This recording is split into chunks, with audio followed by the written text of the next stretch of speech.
Hello, my name's Denise Collins, in case you haven't already guessed. This page gives you a little bit of background information about me. I thought I'd like to speak to you face to face, although I absolutely hate doing this video, so I really don't know why I thought it was a good idea to have a video on the website. I will certainly never ever look at it, ever, I'm sure. Anyway, enough about me. Well, no, this is about me, this is my page.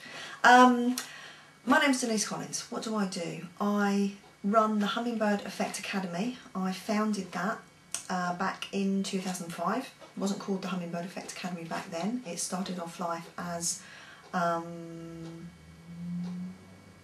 did it start life as? Positive Change, I think. And then reincarnated into Know More Training. Know as in K-N-O-W, know as in knowledge. Bit of a phenomenological ambiguity there. And it became the Hummingbird Effect Academy after I had a trip to the States to do some training and kept seeing hummingbirds all over the place and wondered what it was that they might signify. When I first saw my first hummingbird, I didn't have my specs on, as I haven't got now, and I didn't know if it was a big bug or a small bird. Anyway, I did a bit of research to find out what hummingbirds signified, and they actually signify flexibility because they are the only birds that can fly in every direction. They can fly up, down, forwards and backwards. So I thought it was a great symbol of flexibility because actually being a therapist and a coach requires a lot of flexibility and requires that the people that you work with have flexibility, because very often we get stuck in patterns. Patterns that maybe are no longer useful or helpful, but they're patterns that we're familiar with. People often use the term comfort zone. Well, comfort zones that are restricting are not necessarily comfortable, but they are familiar. Anyway, so I decided to use the hummingbird as a symbol. I decided on Hummingbird Effect because it was a play on the term the butterfly effect. The explanation of the butterfly effect is that even the sedate flapping of a butterfly's wings can create enough change in the atmosphere that it starts off a tornado somewhere else in the world. I found out that hummingbirds can actually beat their wings up to something like 100 times a second. So I thought the potential for creating change there was really quite phenomenal.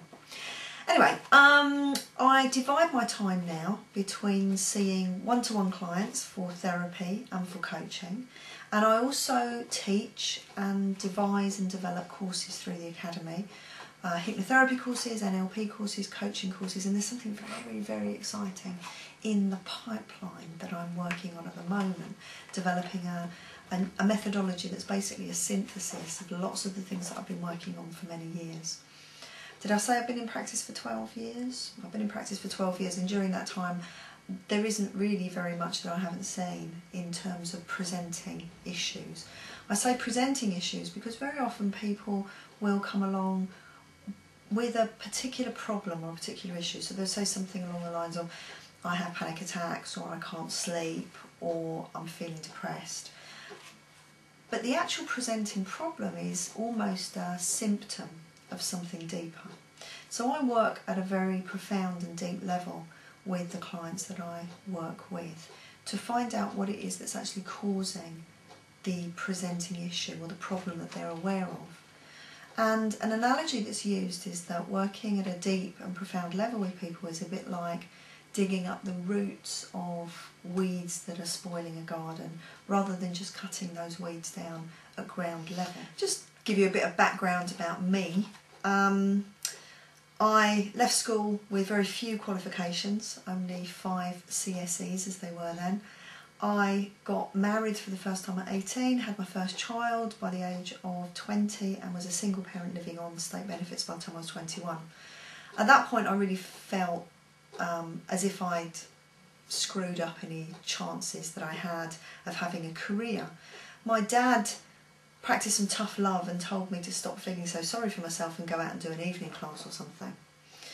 I did just that, and I discovered a love affair with self-improvement and education that meant that I went on to do, I now have 2 degrees, an honours degree in social sciences and a master's degree in coaching psychology.